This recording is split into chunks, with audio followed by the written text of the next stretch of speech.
Hey, good morning. Today we're going to be looking at a place around prayer that happens in Exodus chapter 17. At this time, Moses and the Israelites have left Egypt. God's been doing amazing things, and they're quite vulnerable as they're wandering in this space. And this other group of people, the Amalekites, know this. And so what happens is that they are attacked by them. And when this is happening, Moses realizes this, and Moses does something quite odd. Moses actually sends many troops down to fight in the battle. I'm on a Manhattan Overlook right now, and I can see down into the city. It's on this overlook, and that's the same sort of thing that's happening. Moses is up on a bluff looking down, and he says and does something very odd. He lifts his hands. And that imagery of lifting hands, and actually his consistent lifting hands, highlights a posture of prayer.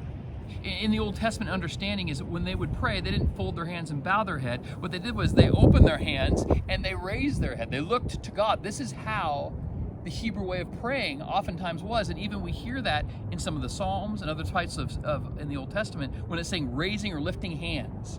That's an idiom or a way of speaking about praying.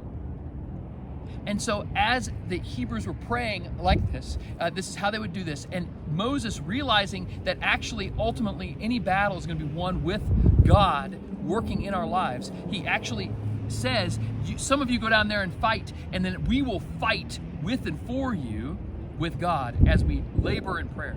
And so that's what's happening. Their arms are up and he's praying, and they're doing it through the day. But as the day gets longer and it gets tiring, Moses is praying and praying and praying, saying, God, intervene, intervene. And they realize when his arms are up and when he's leaning into God and he's crying out to God and God is energizing them, they're winning. But when they aren't energized by God, when the arms droop as a sense of kind of broken prayer, all of a sudden, the Amalekites begin to win. This imagery is so strong.